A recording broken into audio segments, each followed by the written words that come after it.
Good morning students. आप सभी का बहुत बहुत स्वागत है आज की क्लास के अंदर। तो आज की क्लास में अपन शुरू करेंगे चैप्टर नंबर 10 जिसका नाम है रिव्यू ऑफ फाइनेंशियल इन्फॉर्मेशन। अभी तक अपन ने कंप्लीट कर लिया था ऑडिटिंग स्टैंडर्ड। आज की क्लास में अपन शुरू करेंगे रिव्यू एंगेजमेंट। तो बेसिकली इसको आप बोल सकते हो SRE, standard on review engagement. दो आपके पास स्टैंडर्ड है आपके कोर्स के अंदर, SRE 2400, एक अपने पास आएगा SRE 2410। आराम से अपन इसको पढ़ेंगे, हर एक चीज़ को मैं डिटेल में पढ़ाऊंगा, ठीक है। और एग्जाम में आपको लग सकता है, मतलब आप अगर ICI मॉड्यूल में देखोगे तो आपको लग सकता है कि नंबर ऑफ पेजेस बहुत ज़्यादा, इतना ज़्यादा आपको लर्न करना पड़ेगा क्या? नहीं, जितना मैं आपको बताऊंगा उतना ही आप ध्यान रख लोगे सफिशिएंट एग्जाम पर्पज से, ठीक है। सबसे पहले एक वर्ड आ रहा है अपने पास, स्टैंडर्ड ऑन रिव्यू एंगेजमेंट। आखिर डिफरेंस क्या होता है ऑडिट और रिव्यू? अभी तक अपन ने इतने सारे ऑडिटिंग स्टैंडर्ड पढ़े, अब आखिर ये रिव्यू एंगेजमेंट क्यों आया, आखिर इसका क्या इंपॉर्टेंस है? तो सबसे पहले डिफरेंस समझते हैं, ऑडिट और रिव्यू में डिफरेंस समझते हैं। सबसे पहला क्या होता है, ऑडिट के अंदर ऑडिटर रीजनेबल एश्योरेंस ड्रॉ करता है on the basis of sufficient and appropriate audit evidence. अब साई को ऑब्टेन करने के लिए उसको क्या करना पड़ेगा, एक्सटेंसिव प्रोसीजर्स लगाना पड़ेगा, यानी कि इंक्वायरी करना पड़ेगा, एनालिटिकल प्रोसीजर लगाना पड़ेगा, टेस्ट ऑफ कंट्रोल्स करना पड़ेगा, टेस्ट ऑफ डिटेल्स परफॉर्म करना पड़ेगा, यानी कि हर एक चीज़ को डिटेल में परफॉर्म करना पड़ेगा। उसी के हिसाब से ऑडिटर क्या कर सकता है, रीजनेबल कंक्लूजन को ड्रॉ कर सकते हैं। उसी हिसाब से वो क्या करेगा, अपना ओपिनियन देगा that financial statements are free from material misstatement. अब अपने पास आता है रिव्यू। रिव्यू के केस में क्या होगा, देखो आप बोल सकते हो ये क्या है, लिमिटेड एश्योरेंस है, यानी कि ऑब्वियसली आप बोल सकते हो रीजनेबल एश्योरेंस है तो नीचे लेवल का एश्योरेंस ही कहलाएगा, ठीक है, लिमिटेड एश्योरेंस। इधर रिव्यू के केस में क्या होगा, या ऑडिटर लिमिटेड प्रोसीजर्स लगाएगा, ठीक है, लिमिटेड यानी कि सिर्फ इंक्वायरी करेगा, एनालिटिकल प्रोसीजर्स करेगा, या वो इतना डिटेल के अंदर टेस्ट ऑफ डिटेल्स नहीं करेगा कि आखिर ये ट्रांजेक्शन क्यों हुआ, इतना सब डिटेल के अंदर नहीं करेगा। बस वो जनरल मैनेजमेंट से इंक्वायरी कर लेगा कि इस साल आपके एंटिटी के अंदर कोई नए नए रिलेटेड पार्टी ट्रांजेक्शन अकर हुए क्या, कौन कौन से मैटर्स पर उसको इंक्वायरी करना है, वो सब अपन लिस्ट से देखेंगे। एनालिटिकल प्रोसीजर्स ऑलरेडी अपन को पता ही है, previous year versus current year का आप एनालिसिस कर सकते हो, कहाँ सबसे ज़्यादा वेरिएंस आपको दिख रहा है, उस बेसिस पर आप देखते हो कि आखिर इधर डिफरेंस क्यों आ रहा है इस पर्टिकुलर एरिया के अंदर, एक्सपेंस के अंदर, रेवेन्यू के अंदर। तो इस बेसिस पर आप क्या करते हो, लिमिटेड कंक्लूजन ड्रॉ करते हो, ठीक है। तो बेसिकली ऑडिट के केस में आप क्या ड्रॉ करोगे, अपना ओपिनियन को एक्सप्रेस करोगे।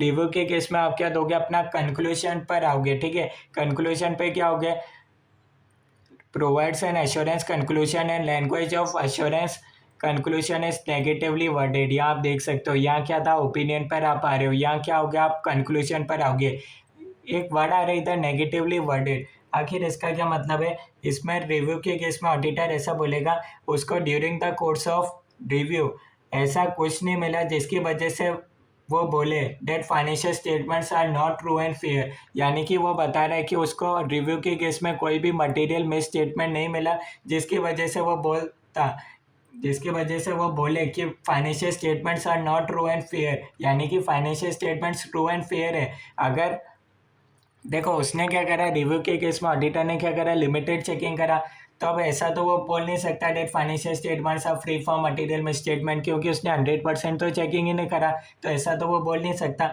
तो वो क्या बोल रहा है, वो इस तरीके से बोल रहा है, उसको during the course of review ऐसा कुछ नहीं मिला जिसकी वजह से वो बोले that financial statements are not true and fair, यानी कि उसने जितना एरिया चेक करा उसको उसमें कोई मटेरियल मिस स्टेटमेंट नहीं मिला जिसकी वजह से वो बोलता है कि financial statements are not true and fair, यानी कि जितना चेकिंग करा उसके अंदर कोई मटेरियल मिस स्टेटमेंट नहीं मिला, ठीक है। तो लैंग्वेज इस तरीके से फ्रेम होगी, मैं आपको प्रैक्टिकल भी बता दूंगा, वापस से रिपीट कर रहा हूँ क्योंकि ये लाइन इंपॉर्टेंट है। नेगेटिवली वर्डेड का क्या मतलब है, during the course of review आपको ऐसा कुछ नहीं मिला जिसकी वजह से आप बोलो that financial statements are not true and fair, ठीक है। आपको ऐसा जितना हमने चेक करा उसके अंदर आपको ऐसा कुछ मिला ही नहीं कि आप बोलो कि financial statements are not true and fair. तो इस तरीके से यहाँ लैंग्वेज क्या आती है, यहाँ आप कंक्लूजन पर आते हो, ठीक है, जितना हमने चेकिंग करा उस बेसिस पर आप कंक्लूजन पर आओगे। यहाँ तक कोई डाउट है तो आप बता सकते हो। ऑडिट और रिव्यू के केस में मैंने आपको बता दिया कि डिफरेंस क्या होता है सबसे पहले। अब ये बेसिकली ये रिव्यू अप्लाई कहाँ होता है, प्रैक्टिकल लाइफ में कहाँ यूज़ होता है। देखो लिस्टेड कंपनी के केस में क्या होता है, उनको क्वार्टरली रिव्यू कराना पड़ता है, ठीक है। क्वार्टरली यानी कि हर 3 महीने के बेसिस पर उनको क्या कराना पड़ता है, अपने फाइनेंशियल स्टेटमेंट्स का रिव्यू कराना पड़ता है कि हाँ, मतलब रिव्यू के केस में क्या होगा, इंक्वायरी करेगा ऑडिटर और एनालिटिकल प्रोसीजर करेगा, यानी कि सब कुछ सही तरीके से चल रहा है। डिटेल में चेकिंग नहीं करना है, पर एक होना चाहिए कि बिल्कुल ही कल को ऐसा नहीं हो जाए ईयर एंडिंग पर स्टैट्यूटरी ऑडिटर आए और वो बोले अरे इसके अंदर तो फ्रॉड स्टार्टिंग में ही हो गया था, अब तक तो बहुत हालत बिगड़ चुकी है। तो ऐसा नहीं होना चाहिए। तो लिस्टेड कंपनी के केस में क्या ऐसा लॉ बना रखा है कि उनका क्या होना चाहिए, क्वार्टरली रिव्यू होना चाहिए, ठीक है, उनके फाइनेंशियल स्टेटमेंट्स का। देखो रिव्यू के केस में आप बोल सकते हो, रिव्यू के केस में जो जैसा ऑडिटर करता है वैसे ही आपको ऑडिट प्रोसीजर मिलेंगे, यानी कि इस केस में भी ऑडिटर क्या करता था, एक थोड़ा सा कॉमन चीज़ समझ लो। रिव्यू के केस में भी क्या करेगा ऑडिटर, यहाँ भी वो इंक्वायरी करेगा, एनालिटिकल प्रोसीजर करेगा। जो ऑडिट में भी वो इंक्वायरी करता था, एनालिटिकल प्रोसीजर करता था, उसके बाद test of controls, substantive procedures, यानी कि आप बोल सकते हो ऑडिट के अंदर डिटेल में चेकिंग होता है। रिव्यू के अंदर आप बोल सकते हो लिमिटेड चेकिंग होता है, उसके बेसिस पर वो क्या करता है, लिमिटेड एश्योरेंस देता है, ठीक है। यहाँ तक कोई डाउट है तो बता सकते हो। अदरवाइज रिव्यू एंगेजमेंट क्या होता है, सेम ऑडिट जैसा ही होता है बिल्कुल, पर उसके अंदर क्या होता है, एक ऊपर ऊपर से आप बोल सकते हो, ऊपर ऊपर से यानी कि लिमिटेड चेकिंग वगैरह होता है। अच्छा मैं आपको बता दूं, प्रैक्टिकल लाइफ में क्या होता है, लोगों के थॉट प्रोसेस जो चलते हैं इंडिया के अंदर, ठीक है। आखिर ये एंगेजमेंट आया, रिव्यू एंगेजमेंट, इसमें कई, अब आप दो तरीके से सोच सकते हो। पहला आप क्या सोच सकते हो, हाँ ये अच्छा इंट्रोड्यूस करा हुआ है लिस्टेड कंपनी के अंदर, क्वार्टरली रिव्यू होना चाहिए उनके फाइनेंशियल स्टेटमेंट्स का। तो आप एक तो तरीके से ये देख सकते हो कि उनके टाइमली रिव्यू हो रहा है फाइनेंशियल स्टेटमेंट्स का, अच्छी बात है। और दूसरा ओपिनियन आप क्या सोच सकते हो कि यार टाइमली इसकी जगह तो आप ऑडिट ही कर लो, क्योंकि 31 मार्च के दिन तो आपको पूरा, अल्टीमेटली 31 मार्च के दिन तो आपको ऑडिट करके पूरा रिपोर्ट वगैरह ये बनाना ही रहेगा। तो इसके बेसिस पर आप क्या करो, रिव्यू की जगह थोड़ा और डिटेल में काम कर लो, थोड़ा ऑडिट ही कर लो इस तरीके से। तो कहीं ना कहीं आप बोल सकते हो जब 31 मार्च के बाद, बैलेंस शीट डेट के बाद आपका कहीं ना कहीं काम आसान रहेगा, क्योंकि अल्टीमेटली क्या रहेगा, एंगेजमेंट पार्टनर का ही रेस्पॉन्सिबिलिटी रहेगा ये फाइनेंशियल स्टेटमेंट्स को साइन करने। तो कहीं ना कहीं एंगेजमेंट पार्टनर क्या सोचता है, वो सेकंड ऑप्शन को चूज करता है, क्या टाइमली बेसिस पर क्या हो जाना चाहिए, इसकी बेसिस पर तो क्वार्टरली हम ऑडिट ही परफॉर्म कर लेते हैं। हाँ हम रिव्यू का रिपोर्ट बना के दे देंगे एज पर लो, हमको कोई दिक्कत नहीं है। पर ऑडिट क्या हो रहा है, ऑडिट तो और डिटेल में हो रहा है, तो रिव्यू वाला स्कोप तो वैसे ही कवर हो जाएगा, इंक्वायरी एनालिटिकल प्रोसीजर। हम क्या करेंगे, टाइमली बेसिस पर इंक्वायरी भी कर लेंगे, analytical procedure, test of details भी कर लेंगे, सब्सटेंटिव प्रोसीजर। इसकी जगह तो हमको ये एश्योरेंस तो मिल जाएगा कि क्वार्टरली बेसिस पर सब कुछ सही है। और जब अपन ने क्वार्टरली चेक कर लिया तो अपन को ईयर एंड पर ज़्यादा टाइम डिवोट करना ही नहीं पड़ेगा। अपन को पता रहेगा कि हमने ड्यूरिंग द ईयर देखते रहें कि एंटिटी कैसे कर रहा है, इंटरनल कंट्रोल्स के अंदर कोई चेंजेस वगैरह कब आया था, ये ऑलरेडी आपको नॉलेज में रहेगा एंगेजमेंट पार्टनर के। तो कहीं ना कहीं प्रैक्टिकल लाइफ में क्या होता है, आप बोल सकते हो लिस्टेड कंपनी के केस में क्वार्टरली एक तरीके से ऑडिट ही होता है, ठीक है। हाँ रिव्यू का वो रिपोर्ट बना के दे देते हैं, एज पर लो साइन कर देते हैं एंगेजमेंट पार्टनर, पर उनको ज़्यादा कंफर्ट का आएगा ऑडिट के केस में ही रहेगा। क्योंकि रिव्यू के केस में क्या कर लोगे, मैनेजमेंट से इंक्वायरी कर लोगे, एनालिटिकल प्रोसीजर कर लोगे, इसके अलावा तो आप डिटेल में करोगे तो वो काम तो ऑडिट में आ जाएगा। तो आप दोनों तरीके से सोच सकते हो, इसके एडवांटेज भी है, डिसएडवांटेज भी है। एडवांटेज तो क्या हो गया, एक तरीके से इसलिए इसको इंट्रोड्यूस करा गया था कि आप क्वार्टरली ऑडिट तो बहुत ज़्यादा डिटेल में हो जाएगा, इतना लग मतलब इतना हो सकता है मैनेजमेंट वगैरह उनके पास इतना टाइम नहीं होता। इसकी जगह क्या करो, रिव्यू कर लो, थोड़ा बहुत पता चलता रहेगा एंटिटी के अंदर हो क्या रहा है। और कई लोग मतलब एंगेजमेंट पार्टनर लोगों का ये थॉट होता है कि क्या कर लो, टाइमली बेसिस पर ऑडिट क्वार्टरली बेसिस पर ही कर लो, तो कहीं ना कहीं उसका जब वो 31 मार्च के बाद ऑडिट रिपोर्ट बनेंगे तो कहीं ना कहीं उनका काम आसान रहेगा। तो ये थोड़ा सा मैंने आपको प्रैक्टिकल बता दिया, प्रैक्टिकल लाइफ के अंदर क्या होता है, ठीक है। अच्छा जो अपन को पढ़ना रहेगा आज की क्लास में, वो अपन पढ़ेंगे SRE 2410, review of interim financial information perform by independent auditor of entity. SRE 2400 पढ़ाऊंगा अगली क्लास के अंदर। आज की क्लास में अपन ये पार्ट 3 वाला पूरा टॉपिक कंप्लीट करेंगे। इसके अंदर क्या है, अब इधर आ जाते हैं, आराम से आ जाते हैं डिटेल में। आज की क्लास में अपन को इसी बारे में डिस्कस करना रहेगा।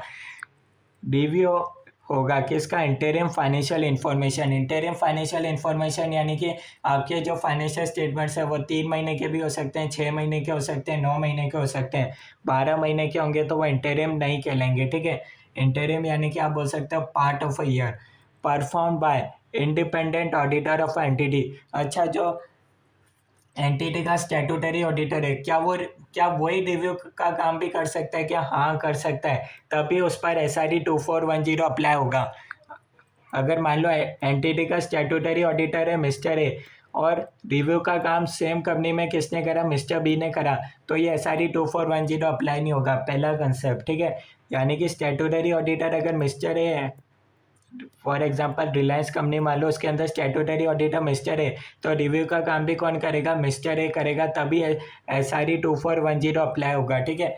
ऐसा एज पर लो अलाउ है कि आप क्या कर सकते हो? ऑडिट भी कर सकते हो, रिव्यू भी कर सकते हो सेम एंटिटी का, कोई दिक्कत की बात नहीं है। इंटरिम फाइनेंशियल इन्फॉर्मेशन का ऑलरेडी मैंने आपको मतलब बता ही दिया। आपके financial information prepared and presented as per applicable FRF होंगे, और ये क्या हो सकते हैं? Period shorter than entities financial year. Obviously 12 महीने से कम के ही होंगे। जनरली क्या होता है? 3 महीने के हो सकते हैं, 6 महीने के हो सकते हैं, 9 महीने के हो सकते हैं। अच्छा, अब अपन थोड़ा सा अपन डिटेल में डिस्कस कर दें। अच्छा, एक बात और है, इसके अंदर क्या होगा? इंक्वायरी होगा, ठीक है। इंक्वायरी किससे करेंगे अपन? मैनेजमेंट से करेंगे, या फिर one who has prepare financial statements, उससे अपन इंक्वायरी वगैरह करेंगे।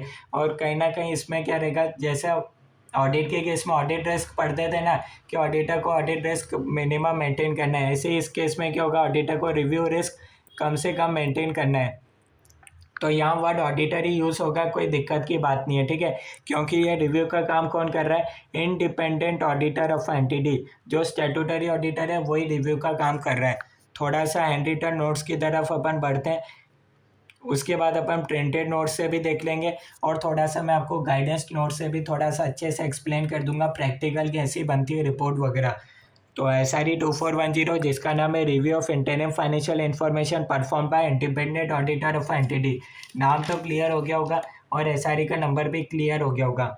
Meaning of interim financial information obviously बता दिया, 12 महीने से कम, shorter than entities financial year, उसको अपन बोल देंगे इंटरिम फाइनेंशियल इन्फॉर्मेशन। अच्छा, इसका ऑब्जेक्टिव क्या है? SRE 2400 को, सॉरी, इधर एडिट कर सकते हो। SRE 2410 का ऑब्जेक्टिव क्या है? To review interim financial information to enable the auditor to express a conclusion that whether on the basis of his review anything has come to auditor's attention that causes the auditor to believe that interim financial information is not prepared in all material respects in accordance with applicable FRF। इन 5 line का क्या मतलब है? मैंने आपको बताया था। मुझे रिव्यू के दौरान ऐसा कुछ नहीं मिला जिसकी वजह से मैं बोलूँ कि financial statements true and fair नहीं है। मुझे ऑब्वियसली कोई, जितना एरिया मैंने चेक करा उसके अंदर कोई मेरे को मटेरियल में स्टेटमेंट मिला ही नहीं,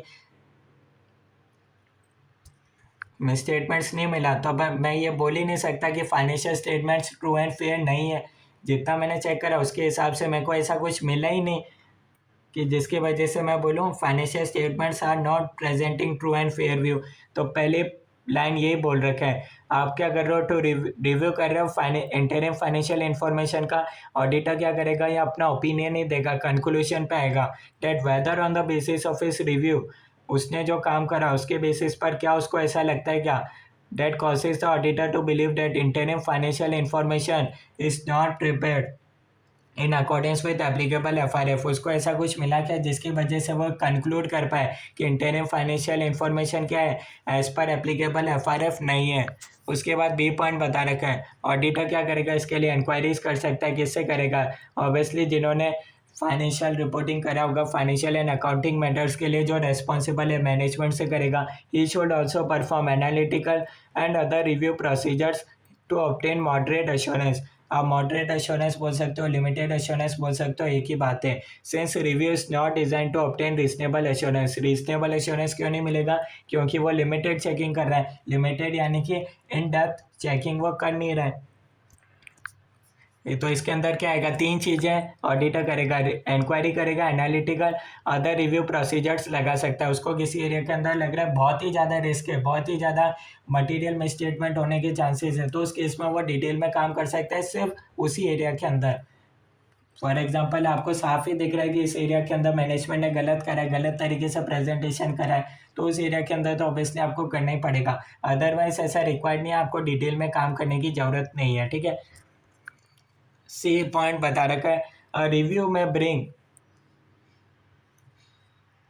A review may bring significant matters affecting interim financial information to the auditor's attention, but it does not provide evidence or brings to auditor's attention all the significant matters that would have been identified if the audit was performed. Audit C point बता रहे हैं आप क्या कर रहे हो, limited काम कर रहे हो, लिमिटेड प्रोसीजर्स लगा रहे हो, तो ऑब्वियसली आप ये नहीं बोल सकते कि financial statements are free from material misstatement, ऐसी लाइन आप नहीं बोल सकते, क्योंकि आपने सारे सिग्निफिकेंट मैटर्स को कंसीडर ही नहीं करा।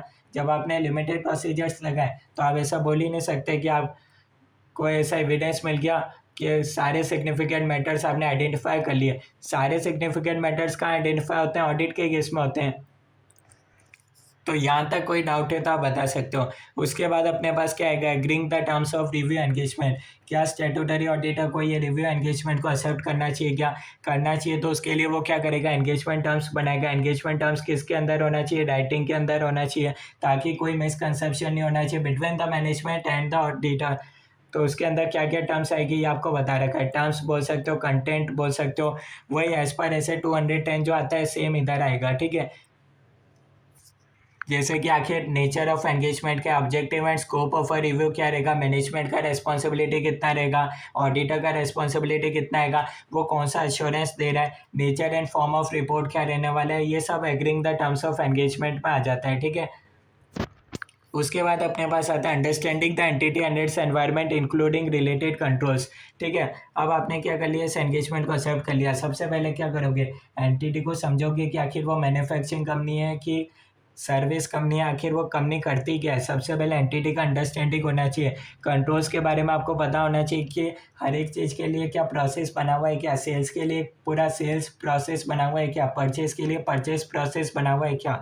अदरवाइज तो क्या होगा, मिस स्टेटमेंट की रिस्क, मटेरियल मिस स्टेटमेंट, यानी कि आपकी कहीं ना कहीं रिस्क बढ़ जाएगी अगर इंटरनल कंट्रोल्स अच्छे नहीं हुए तो। सबसे पहले आप क्या करोगे, अप्लाई ऐसे 315, यानी कि आप देखोगे, आइडेंटिफाई करोगे कि अंडरस्टैंडिंग के बेसिस पर आप अंडरस्टैंडिंग के बेसिस पर आप आइडेंटिफाई करोगे कि इस एरिया के अंदर पोटेंशियल मटेरियल में स्टेटमेंट हो सकता है। उसके बेसिस पर आप उधर इंक्वायरी ज़्यादा करोगे, ठीक है। इंक्वायरी करोगे, एनालिटिकल करोगे, अदर रिव्यू प्रोसीजर्स लगाओगे और उसे अपना क्या करोगे, अपना कंक्लूजन ड्रॉ करोगे। Generally auditor is expected to perform selected inquiries and other review procedures and analytical procedures if auditor has already audited the financial statements for one or more annual periods, then he may have sufficient understanding of entity. अब मान लो recurring audit, recurring review का case है, तो इस case में क्या होगा, लास्ट ईयर भी उसने नहीं काम करा था, however he should perform some procedures to update his understanding such as. देखो रिकरिंग ऑडिट वाला केस सी पॉइंट बोल रहा है, मान लो लास्ट ईयर भी उसने रिव्यू करा था, इस साल भी वही करने वाला है, तो क्या वापिस से अंडरस्टैंडिंग लेगा क्या, ऑब्वियसली उसको पता है क्या है इस एंटिटी के अंदर। या फिर मान सकते हो लास्ट 5 ईयर से वही कर रहे हैं एंटिटी का रिव्यू, तो क्या वो नेक्स्ट ईयर करेगा रिव्यू, तो उस केस में क्या वापस से अंडरस्टैंडिंग लेगा क्या, ऑब्वियसली उसको पता है कि इस एंटिटी के अंदर क्या है, कैसे इंटरनल कंट्रोल है, तो वो क्या कर सकता है, अपडेट कर सकता है उसके अंडरस्टैंडिंग पर। फॉर एग्जांपल मैनेजमेंट से इंक्वायरी कर सकता है क्या इस साल कुछ सिग्निफिकेंट चेंजेस हुए क्या, जैसे कि अपडेट के रिगार्डिंग आपको कुछ पॉइंट्स बता रखे हैं। अपडेट वो क्या कर सकता है, read the available documentation such as prior periods audited and reviewed financial information, list of correct and uncorrected material misstatement, यानी कि आप देख सकते हो कि लास्ट ईयर आपने रिव्यू करा था, कोई मिस स्टेटमेंट आपने बताई हो या फिर ऑडिट हुआ था उसके अंदर कोई अनकरेक्टेड मटेरियल मिस स्टेटमेंट, तो हो सकता है उसका इम्पैक्ट आज भी आ रहा होगा, तो उसके रिगार्डिंग आप कंसीडर कर सकते हो, अपडेट ले सकते हो। करेक्टेड मिस स्टेटमेंट यानी कि उसका इम्पैक्ट आपने ऑलरेडी कंसीडर कर दिया होगा, क्या देखोगे क्या ये मिस्टेक सेम वापस नेक्स्ट ईयर रिपीट तो नहीं हो गई। डॉक्यूमेंटेशन आप रीड करोगे, any material weakness continuing in internal control, last year आपको मटेरियल वीकनेस मिला था, क्या इस साल भी कंटिन्यू है क्या material weakness. Change in entities business activities, obviously अगर बिजनेस बदल गया, बिजनेस के अंदर डाइवर्सिफिकेशन हो गया, मर्जर हो गया, एक्विजिशन हो गया, तो कहीं ना कहीं आपको अंडरस्टैंडिंग भी आपको अपडेट करना पड़ेगा। Change in entities internal control and the potential effect on internal financial information, last year के बदले में करंट ईयर में बिल्कुल इंटरनल कंट्रोल के अंदर चेंजेस आ गया, नए कंट्रोल्स लगाए, तो उसके बारे में आपको अंडरस्टैंडिंग वापस अपटेन करनी पड़ेगी। Any change in the process of revision of internal financial information, entity ने प्रोसेस ही बदल दिया जिस तरीके से वो इंटरिम फाइनेंशियल इन्फॉर्मेशन बनाते थे। तो कहीं ना कहीं आपको कुछ पॉइंट्स बता रखे हैं जिसकी वजह से आपको क्या करना पड़ेगा, आपको अपडेट करना पड़ेगा अपने अंडरस्टैंडिंग पर। अगर लास्ट ईयर भी रिकरिंग ऑडिट रिकरिंग रिव्यू वाला केस है तो ऑब्वियसली ऑब्वियसली आपके आईसीए मॉड्यूल में इससे ज़्यादा पॉइंट्स बता रखे हैं, पर मेरे हिसाब से इतने पॉइंट्स इनफ है। फिर भी अगर आपको कोई डाउट है तो मैं उसको भी एक्सप्लेन कर दूंगा। एग्जाम पॉइंट ऑफ व्यू से ये 4-5 पॉइंट आप पढ़ सकते हो, इतना काफ़ी है। ये 4-5 पॉइंट आपको कब लिखने पड़ेंगे, जब रिकरिंग रिव्यू वाला केस है और ऑडिटर को क्या करना पड़ेगा, अपने अंडरस्टैंडिंग पर अपडेट लेना पड़ेगा क्योंकि ये चेंजेस हो गए। उसके बाद फिफ्थ पॉइंट बता रखा है इंक्वायरीज। अब आप क्या करोगे, काम शुरू कर दोगे, इंक्वायरी करोगे, analytical procedures, other review procedures. Obviously ये ऑडिट से कैसे डिफरेंट है, इधर आप टेस्ट ऑफ डिटेल्स वगैरह नहीं करोगे, और करोगे तो सिर्फ किसी पर्टिकुलर एरिया के अंदर कर सकते हो जहाँ आपको लग रहा है बहुत ही ज़्यादा सिग्निफिकेंट रिस्क है। तो पहला पॉइंट बता रखा है examples of inquiries with the management who is responsible for accounting and financial matters. Inquiry किससे करोगे, मैनेजमेंट से करोगे कि किस किस रिगार्डिंग कर सकते हो, कंप्लायंस विद डेब्ट कोविनेंट्स।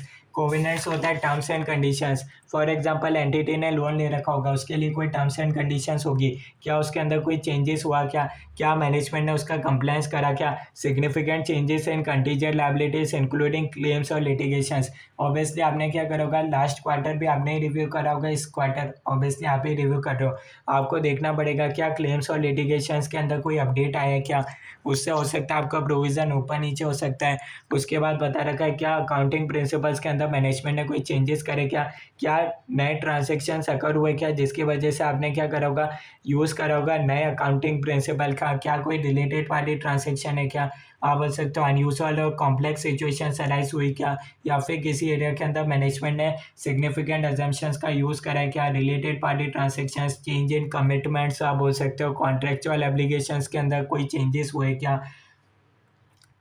तो ये कुछ पॉइंट्स बता रखे हैं, ऑब्वियसली इसके अंदर भी डिटेल में पॉइंट्स बता रखे हैं, 10-15 पॉइंट्स आराम से बता रखे हैं मॉड्यूल में।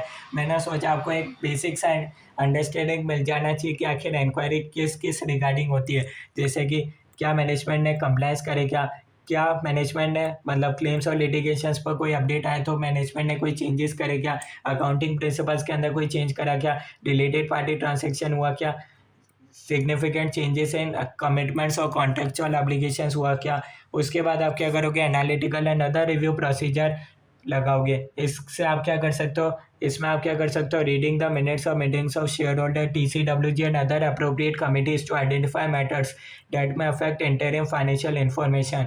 इसके लिए भी आप क्या कर सकते हो, मिनट्स को रीड कर सकते हो, जो भी उनकी मीटिंग होती है, शेयर होल्डर्स की मीटिंग, TCWG की मीटिंग, उससे आपको पता चल जाएगा कि इस पीरियड में, इस क्वार्टर में क्या चेंजेस हुए होंगे, उन्होंने डिस्कस करा होगा मीटिंग में उस बारे में। Considering the effect of accounting adjustment और miss statements identified during previous audit और रिव्यू। हो सकता है प्रीवियस ऑडिट और रिव्यू के अंदर या तो स्टैट्यूटरी ऑडिटर ऑब्वियसली आपने ही कुछ बताया होगा, या फिर रिव्यू के दौरान आपने कुछ बताया होगा कि इसका एडजस्टमेंट होना चाहिए, क्या उन्होंने एडजस्टमेंट करा, क्या communicate with other auditors who are responsible to perform review of significant components which are included in interim financial information. अब थोड़ा सा आपको पहले का याद करना पड़ेगा। देखो, जॉइंट ऑडिट के केस में क्या होता है, एक ऑडिटर को, for example mister A and mister B दोनों जॉइंट ऑडिटर है, मिस्टर ए को मिस्टर बी का काम चेक करने की ज़रूरत नहीं है। पर फॉर एग्जांपल मान लो इस एंटिटी के अंदर क्या है, तीन आप बोल सकते हो ब्रांचेस हैं, C1 C2 कंपोनेंट बोल सकते हो, C1 C2 C3। अब obviously joint auditor mister A ने C1 का चेक कर लिया तो मिस्टर बी को C1 का चेकिंग करने की ज़रूरत नहीं है। सेम यही बता रखा है, communicate with other auditors who are responsible to perform review of significant components who are included in interim financial information। ऐसे ही अगर किसी ऑडिटर ने, जॉइंट ऑडिटर ने क्या करा, इसका रिव्यू कर लिया, तो हो सकता है दूसरे ऑडिटर को क्या करना पड़ेगा, उसी का रिव्यू करने की ज़रूरत नहीं है, उसके साथ वो कम्युनिकेशन कर सकता है। सेम जैसा कि ऑडिटिंग में होता था ना, सेम इधर भी अप्लाई होगा। उसके बाद अपने पास नेक्स्ट पॉइंट आता है, perform appropriate analytical procedures to identify unusual relationships or individual items that may reflect potential material misstatements. वही बता रखा है, अप्रोप्रिएट एनालिटिकल प्रोसीजर लगाना चाहिए, उससे देखना चाहिए कि आखिर कौन सा आइटम के अंदर, कौन सा एक्सपेंस के अंदर सबसे ज़्यादा डिफरेंस आ रहा है, और फिर उस एरिया के अंदर देखना चाहिए कहीं इस एरिया के अंदर मटेरियल में स्टेटमेंट तो नहीं है। उसके बाद अपने पास नेक्स्ट पॉइंट आता है, 6 पॉइंट बता रखा है, कंसिडरेशन ऑफ अदर ऐसे ड्यूरिंग रिव्यू एंगेजमेंट्स। देखो जो ऑडिटर के लिए थे ना अदर एंगे तो 6 पॉइंट के अंदर बता रखा है, देखो अपन ने पढ़ा था ना ऑडिटर के लिए इतने सारे ऑडिटिंग स्टैंडर्ड्स। अब उसमें से कुछ स्टैंडर्ड सेम टू सेम किस पर अप्लाई हो जाएंगे, जो रिव्यू करने वाला पर्सन है यानी कि उस ऑडिटर भी सेम आप बोल सकते हो एंगेजमेंट, सेम स्टैंडर्ड उस पर अप्लाई हो जाएंगे ड्यूरिंग रिव्यू एंगेजमेंट। जैसे कि पहला अपन ने देखा था ऐसे 570 जो अपने लिए स्टैट्यूटरी ऑडिटर के लिए रिलेवेंट था वो सेम हो जाएगा, जो रिव्यू एंगेजमेंट परफॉर्म कर रहा है उसके लिए भी सेम इम्पोर्टेंट कहलाएगा। पहला पॉइंट बता रखा है material uncertainty related to going concern. उसको ये देखना पड़ेगा क्या एंटिटी के अंदर मटेरियल अनसर्टेनिटी एग्जिस्ट करता है क्या। बिल्कुल सेम अपन ने ऐसे 570 के अंदर पढ़ा था ना, बिल्कुल वही प्रोसेस फॉलो होगा। सबसे पहले सबसे पहले जो सबसे पहले उसको पूछना पड़ेगा क्या मैनेजमेंट ने प्रीलिमिनरी असेसमेंट करा क्या रिलेटेड टू गोइंग कंसर्न। और अगर मैनेजमेंट बोलता है हमने प्रीलिमिनरी असेसमेंट करा रिलेटेड टू गोइंग कंसर्न, तो उसको क्या करना पड़ेगा, रिपोर्ट को चेक करना पड़ेगा। अगर वो बोलता है कि अगर मैनेजमेंट बोलता है कि हमने कोई असेसमेंट नहीं करा, तो उसको रिक्वेस्ट करना चाहिए कि मैनेजमेंट ऐसा असेसमेंट करे related to going concern. Report बनाई अगर मैनेजमेंट ने, तो फिर आपको देखना पड़ेगा, उसको चेक करना पड़ेगा। उसमें देखना पड़ेगा मैनेजमेंट ने कैसे डिसाइड कर रखा है रिलेटेड टू। हो सकता है ना कि कोई इंडिकेटर्स एग्जिस्ट कर रहा हो एंटिटी के अंदर रिलेटेड टू गोइंग कंसर्न, तो वहाँ पर रिव्यूअर को भी कहीं ना कहीं आप बोल सकते हो केयरफुल रहना पड़ेगा। इंडिकेटर्स अगर उसको during the course of review मिलते हैं, तो उसको देखना पड़ेगा क्या मटेरियल अनसर्टिनिटी एग्जिस्ट तो नहीं करता है। अगर मटेरियल अनसर्टिनिटी एग्जिस्ट करता है तो क्या मैनेजमेंट ने डिस्क्लोजर करा क्या। और अगर मैनेजमेंट ने डिस्क्लोजर नहीं करा तो फिर वो क्या करेंगे, फिर आपके फाइनेंशियल स्टेटमेंट्स मटेरियली मिसस्टेटेड हो जाएंगे। और अगर आप बोल रहे हो कि मैनेजमेंट के अंदर गोइंग कंसर्न इश्यूज है, तो फिर उसके बाद आपको देखना पड़ेगा क्या मैनेजमेंट ने अप्रोप्रिएट प्लान ऑफ एक्शन बनाया क्या, प्लान ऑफ एक्शन लॉजिकल है क्या। ये सब किसको देखना पड़ेगा, सेम केस ऑडिटर को देखना पड़ेगा, यानी कि जो पर्सन रिव्यू कर रहा है उसको देखना पड़ेगा। Material uncertainty related to going concern पूरा सेम जो अपन ने पढ़ा था वो प्रोसेस यहाँ पर सेम लिख कर रखा है, ठीक है। उसके बाद बी पॉइंट बता रखा है ऑब्टेनिंग WR फ्रॉम मैनेजमेंट। आपको मैनेजमेंट से WR ऑब्टेन करना पड़ेगा कि आखिर मैनेजमेंट का क्या रिस्पॉन्सिबिलिटी है, और मैनेजमेंट ने सारे सिग्निफिकेंट मैटर्स किसको आपको बताए, सच एज फ्रॉड वाले, non compliancy, subsequent events etcetera. C point बता रखा auditors responsibility regarding a company information that is other information in the document containing interim financial information. Same अपने पास ऐसे 720 था जो कि ऑडिटर के लिए अप्लाई हो रहा था, स्टैट्यूटरी ऑडिटर के लिए अप्लाई हो रहा था, सेम इधर आपके रिव्यू एंगेजमेंट के केस में अप्लाई हो जाएगा। एक आपके पास ऐसे 570 हो गया, WR आपको ऑब्टेन करना है, 720 आपके लिए रिलीवेंट हो गया। डी पॉइंट में बता रखा है आपके लिए कम्युनिकेट करना है आपको सारे significant matters to TCWG and management, 260 आपके लिए रिलीवेंट हो जाएगा। ई पॉइंट बता रखा है अगर मैनेजमेंट आपकी स्कोप पर लिमिटेशन लगाता है बिफोर एक्सेप्टेंस, तो आपको क्या करना चाहिए, एक्सेप्ट ही नहीं करना चाहिए ऐसा एंगेजमेंट। अगर आपने एक्सेप्ट कर लिया एंगेजमेंट, उसके बाद मैनेजमेंट क्या कर रहा है, लिमिटेशन लगा रहा है, तो फिर आपको विड्रॉ कर देना चाहिए और अप्रोप्रिएट डिसीजन लेना चाहिए एज पर सर्कमस्टेंसेस। उसके बाद अपने पास लास्ट पॉइंट आएगा एलिमेंट्स ऑफ रिव्यूअर्स रिपोर्ट। तो ये मैं आपको प्रैक्टिकल बताता हूँ कि आखिर SRE 2410 में कैसे बनता है रिव्यूअर्स का रिपोर्ट। एक अपन देखते हैं एग्जांपल्स देखते हैं रिव्यू रिपोर्ट का ऑन इंटरिम फाइनेंशियल इन्फॉर्मेशन। सबसे पहले आप क्या लिखोगे, हेडिंग लिखोगे title, report on review of interim financial information. उसके बाद एड्रेस ही किसको आप एड्रेस कर रहे हो, ये रिपोर्ट किसको दे रहे हो, मैनेजमेंट को किसको दे रहे हो। Introduction. We have reviewed the company balance sheet of ABC entity as of 30 June 2021 and the related statement of P&L। पहले पॉइंट के अंदर तो आपने टाइटल बता दिया, एड्रेस ही बता दिया। उसके बाद आप थर्ड पॉइंट के अंदर क्या बताओगे कि आखिर आपने क्या क्या चीज़ का रिव्यू करा, बैलेंस शीट का करा, P&L का करा, कैश फ्लो का करा, किसका करा। फोर्थ पॉइंट के अंदर आप टाइम बता दोगे कि आखिर आपने एज ऑफ 30 जून करा, कब का, कौन से क्वार्टर का करा, ठीक है। And summary of significant accounting policies. Fifth point के अंदर बता दो कि मैनेजमेंट का क्या रिस्पॉन्सिबिलिटी है for preparation and presentation of internal financial information as per applicable FRF। Six point के अंदर आप अपनी रिस्पॉन्सिबिलिटी बता दोगे इस टू एक्सप्रेस अ कंक्लूजन, या आप ओपिनियन नहीं दे रहे हो, क्या दे रहे हो, कंक्लूजन दे रहे हो। तो 6 पॉइंट तो आपके ऐसे ही बन गए। सेम 6 पॉइंट आपको वहाँ फॉर्मेट में दे रखे हैं, हम 6 पॉइंट वहाँ अपन रीड कर दें, उसकी जगह इस तरीके से आपने रीड करा, थोड़ा सा आपको लॉन्गर रिटेन होगा, मैं ऐसा अज्यूम कर सकता हूँ। 7 पॉइंट के अंदर आप अपना स्कोप बता दोगे। We conducted our review in accordance with SRE 2410। 7 point के अंदर सबसे पहले आप क्या बताओगे, आपने रिव्यू करा, एज पर SRE करा। A review of interim financial information consists of making enquiries। आपने क्या क्या चीज़ें करी, इंक्वायरी करा, किससे करा, analytical and other review procedures लगाए, जो जो आपने लगाया बता दोगे। Review substantially less in scope than an audit. 9 point में आप अपना क्लैरिटी दे दोगे कि आखिर आपने एक्चुअल में क्या, मतलब आपका स्कोप कितना है, ठीक है। 7 पॉइंट के अंदर अपन ने बोल दिया SRE के अकॉर्डिंग आपने काम करा। 8 पॉइंट के अंदर आपने बता दिया इंक्वायरी करा, क्या क्या करा। 9 पॉइंट के अंदर आपने अपना स्कोप बता दिया। And consequently does not enable us to obtain assurance that would become aware of all significant matters that might be identified in an audit। Accordingly we do not express an audit opinion। वही scope आप बता सकते हो same point के अंदर ही। तो इस तरीके से आपके पॉइंट्स बनते हैं। उसके बाद लास्ट में आप अपना कंक्लूजन दे दोगे। Based on our review nothing has come to our attention that causes us to believe that the coming interim financial information does not give true and fair view in all material respects.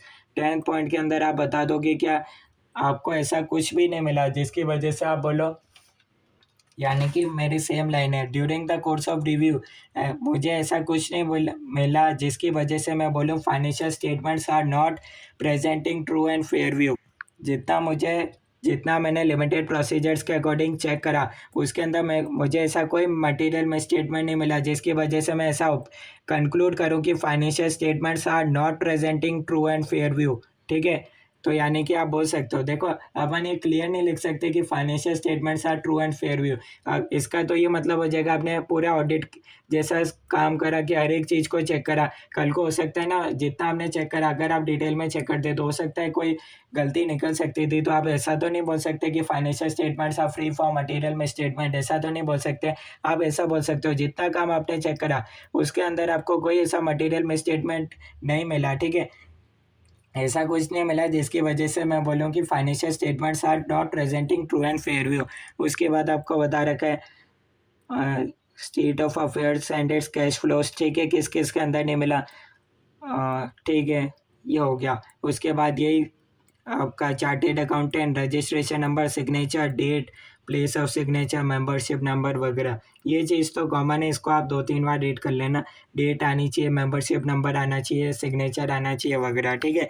Main चीज़ जो अपने हर बार change होती है वो होती है कि आपने जो भी ऑडिट करा, रिव्यू करा, किसके अकॉर्डिंग करा, SRS के अकॉर्डिंग करा, SRE के अकॉर्डिंग करा, ये आपको हर, आप बोल सकते हो हर रिपोर्ट के अंदर मेंशन करना पड़ेगा। तो एक बेसिक सा जो आपके कोर्स के अंदर था SRE 2410 मैंने कंप्लीट कर दिया। बेसिकली थोड़ा बहुत अपन और देख सकते हैं नोट्स में से अभी, पर इसमें क्या हो रहा था, इंटरिम फाइनेंशियल इन्फॉर्मेशन का स्टैट्यूटरी ऑडिटर रिव्यू कर रहा था, यानी कि जो कंपनी का स्टैट्यूटरी ऑडिटर है वही क्या कर रहा है, कंपनी का रिव्यू कर रहा है, ठीक है। मतलब ऑब्वियसली फाइनेंशियल स्टेटमेंट्स का रिव्यू कर रहा है, ठीक है। तो इस तरीके से रिपोर्ट बनता है। यहाँ तक कोई डाउट है तो बता सकते हो। देखो SRE 2410 तभी अप्लाई होगा जब स्टैट्यूटरी ऑडिटर ने उसका रिव्यू करा होगा फाइनेंशियल स्टेटमेंट्स का। अगर मान लो दूसरा स्टैट्यूटरी ऑडिटर है मिस्टर ए स्टैट्यूटरी ऑडिटर है और मिस्टर बी ने रिव्यू करा सेम एंटिटी का, तो कहीं ना कहीं आप बोल सकते हो SRE 2410 अप्लाई नहीं होगा।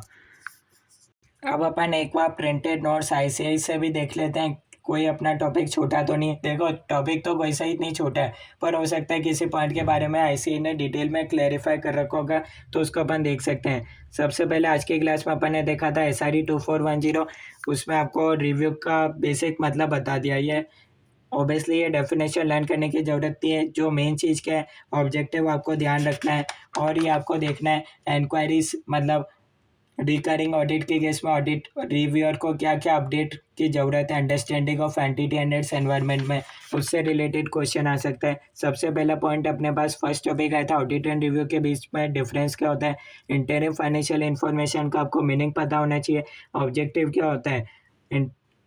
Interim financial information is nothing has come to our, यहाँ आपको लिखना पड़ेगा, nothing has come to auditor's attention, आप बोल सकते हो that causes auditor to believe that internal financial information is not prepared in accordance with applicable FRF. आपको ऐसा कुछ नहीं मिला जिसकी वजह से आप ये कंक्लूड कर पाओ कि जो आपके फाइनेंशियल स्टेटमेंट्स है वो एज पर एप्लीकेबल एफआरएफ नहीं है, ठीक है।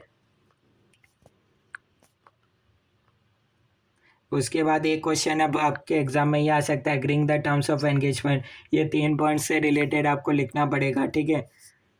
अच्छा, कुछ पॉइंट्स आपको क्लेरिफाई कर रखे हैं ऑब्जेक्टिव के रिगार्डिंग, इधर बता रखे हैं। इसमें ये नहीं है कि मतलब इसमें आप क्या करोगे, रीजनेबल एश्योरेंस को ड्रॉ नहीं करोगे, इंक्वायरीज करोगे, ये ऑलरेडी नोट्स के अंदर कवर है ये point. Agreeing the terms of engagement भी कवर है। अंडरस्टैंडिंग द एंटिटी के अंदर थोड़ा सा डिटेल में आपको दे रखा है, ठीक है। इसके अंदर आप क्या करोगे, understanding of entity and its environment and internal control, उसके हिसाब से क्या आप कर सकते हो, कंक्लूड कर सकते हो, आइडेंटिफाई कर सकते हो कि इस एरिया के अंदर पोटेंशियल मटेरियल मिस स्टेटमेंट हो सकता है। और साथ ही साथ आप क्या करोगे, उस बेसिस पर इंक्वायरीज करोगे, अपने प्रोसीजर्स लगाओगे, उस हिसाब से आप कंक्लूड करोगे क्या कुछ आपके अटेंशन में आया क्या, जिसकी वजह से आप कंक्लूड करोगे that interim financial information is not prepared in all material respects in accordance with applicable FRF. उसके बाद आपको ये मैंने आपको बताया था ना, procedures perform by the auditor to update understanding of entity and its environment. अगर ऐसी चीज़ें हुई होगी तो ऑडिटर को मतलब रिव्यू को क्या करना पड़ेगा, सेम ही इधर देखो, एक्सटर्नल ऑडिट मतलब स्टैट्यूटरी ऑडिटर ही नहीं रिव्यू करा तो इधर आप ऑडिटर वर्ड यूज़ कर सकते हो। तो कहीं ना कहीं आप बोल सकते हो ऑडिटर को किन केसेस के अंदर अपने अंडरस्टैंडिंग पर अपडेट लेना पड़ेगा। मतलब सबसे पहले वो डॉक्यूमेंटेशन को रीड कर सकते हैं, क्या उसके अंदर कोई चेंजेस उसको मिलता है, क्या क्या उसको लगता है क्या इस एरिया के अंदर सिग्निफिकेंट रिस्क है। एनुअल रिपोर्ट रीड कर सकता है उसको। Material weakness in internal control, change in entities business activities, change in internal controls वगैरह। तो उसको क्या करना पड़ेगा, अगर ऐसा सब कुछ हुआ एंटिटी के अंदर तो उसको अपनी अंडरस्टैंडिंग पर भी अपडेट लेना पड़ेगा। उसके बाद वो काम करना शुरू करेगा। इंक्वायरी किससे करेगा, those who are responsible for financial and accounting matters, उनसे इंक्वायरी वगैरह करेगा। ये सब अपन ने कर लिए थे नोट्स में से। बस अपन ने ये जो मैंने रेड वर्ड से कर रखे हैं उसको ही मैंने नोट्स के अंदर लिख रखा है। अगर आप ज़्यादा लर्न करना चाहते हो तो अच्छी बात है, ये सब आप लर्न कर सकते हो। उसके बाद ये सेम आपको बता रखा है, material uncertainty related to going concern से रिलेटेड पूरा। मैं ये चाहता हूँ आप क्या करो, ऐसे 570 को जब मैंने पढ़ाया था वहीं से ही कवर करो, यहाँ आपको अलग से पढ़ने की ज़रूरत नहीं है, ठीक है। अदरवाइज एक ही टॉपिक को आपको वापस से पढ़ने की ज़रूरत नहीं है। ये चीज़ को आप क्या कर सकते हो, वहाँ से पढ़ सकते हो। उसके बाद आपको 8th पॉइंट बता रखा है, इवेल्यूशन ऑफ मिस स्टेटमेंट्स, ठीक है। इसके अंदर आप देखोगे जो आपको मिस स्टेटमेंट मिली है उसको देखोगे इंडिविजुअल और एग्रीगेट करके, क्या वो मटेरियल मिस स्टेटमेंट है क्या।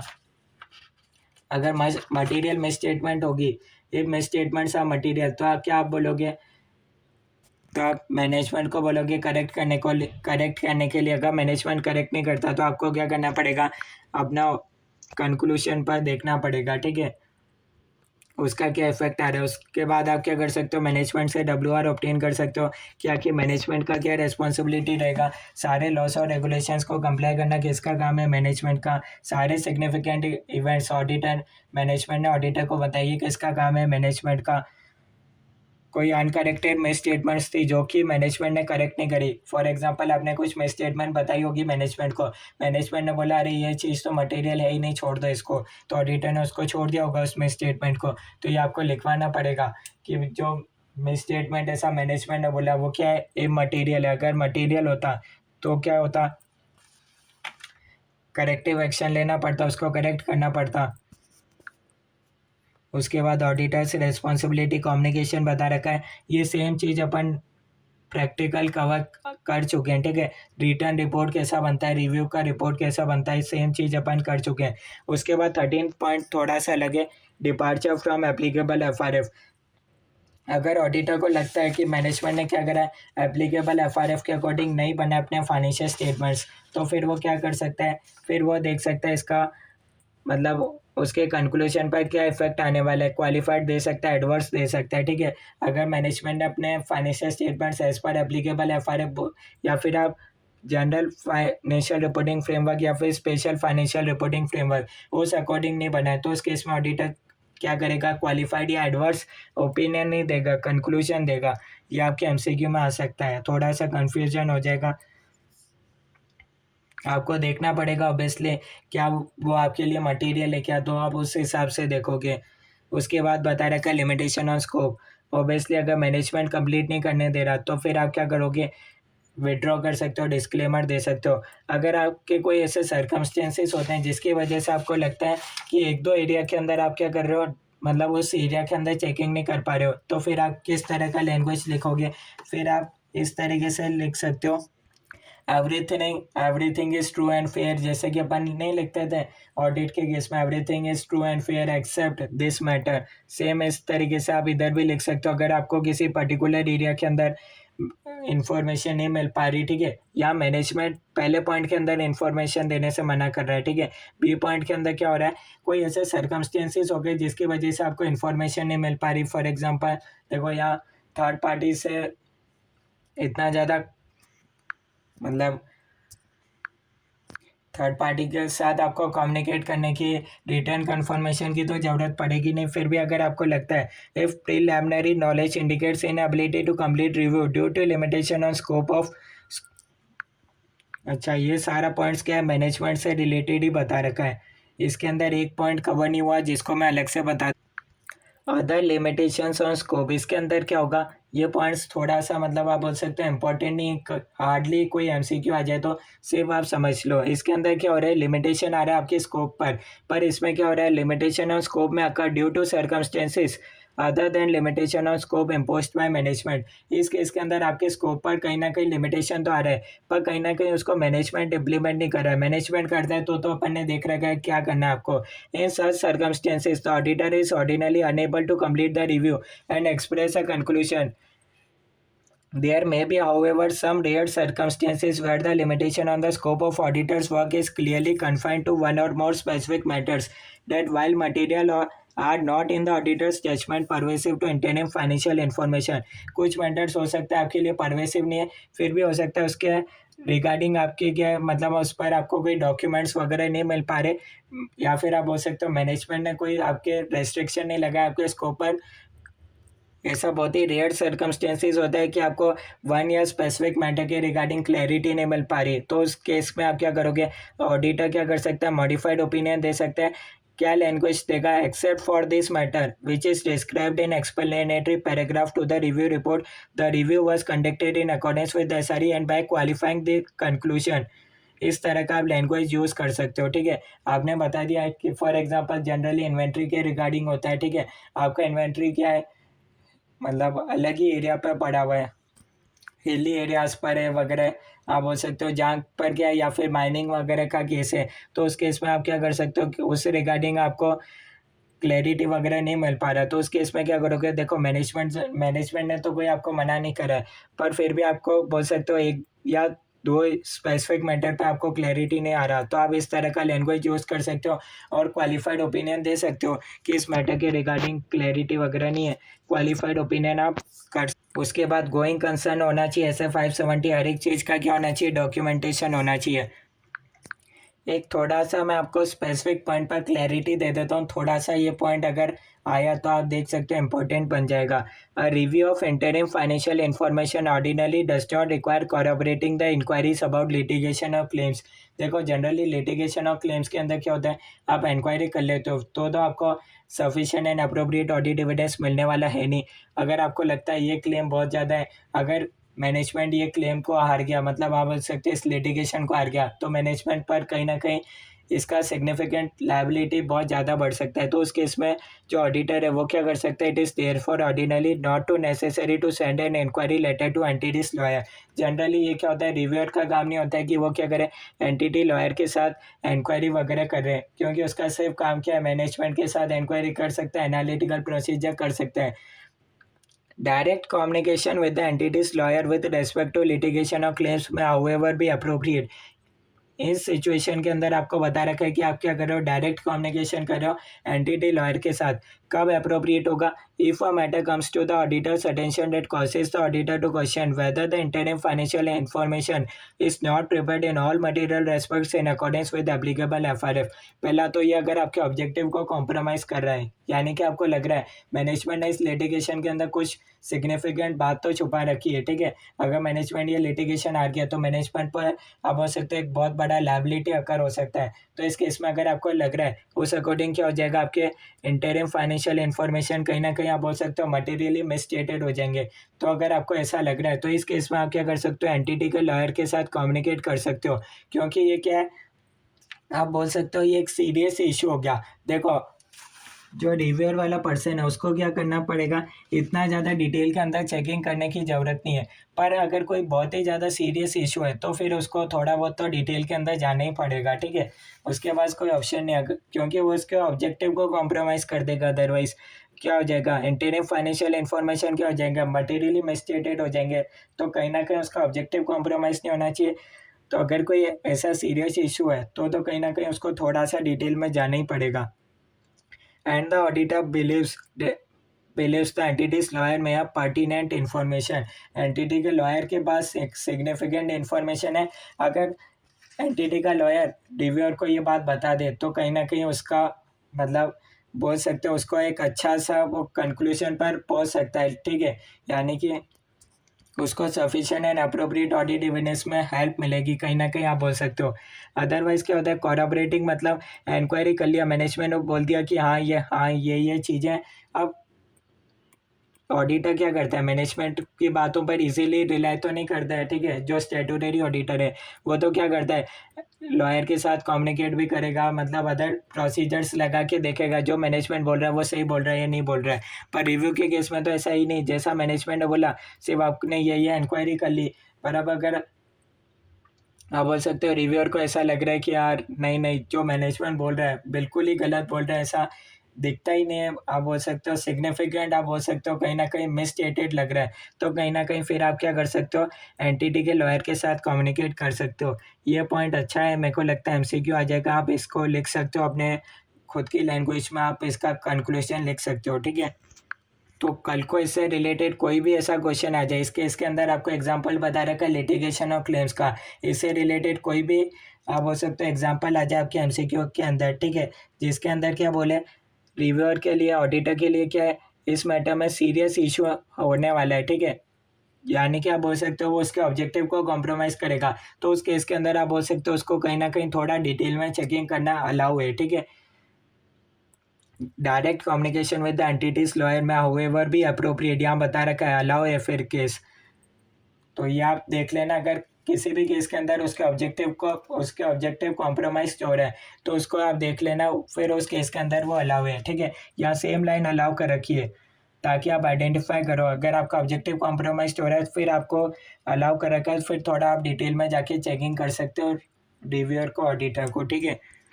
ये चीज़ इंपॉर्टेंट थी जो मैंने आपको बता दिया। तो मेन चीज़ मैंने बता दी जिस पर क्वेश्चन आ सकता है। एक तो आपको देखना है अगर रिकरिंग रिव्यू वाला केस है तो उस केस में ऑडिटर को कब अंडरस्टैंडिंग द एंटिटी पर अपना अपडेट करना पड़ेगा, और इंक्वायरी से रिलेटेड आपको कुछ एग्जांपल्स बता रखे हैं कि इन केसेस के अंदर आप इंक्वायरी कर सकते हो, ठीक है। कहीं अनयूजुअल कॉम्प्लेक्स सिचुएशंस तो नहीं है, related party transactions, compliance with डेब्ट कोविनेंट्स कराए या नहीं कराए। तो ये दोनों क्वेश्चन मेरे को इंपॉर्टेंट लगते हैं, इसको आप इंपॉर्टेंट मार्क कर सकते हो। बाकी कोई डाउट है तो बता सकते हो, बाकी अपना आप बोल सकते हो ये SRE 2410 अपना कंप्लीट होता है, ठीक है। नेक्स्ट क्लास में मिलेंगे अपन नेक्स्ट SRE के साथ।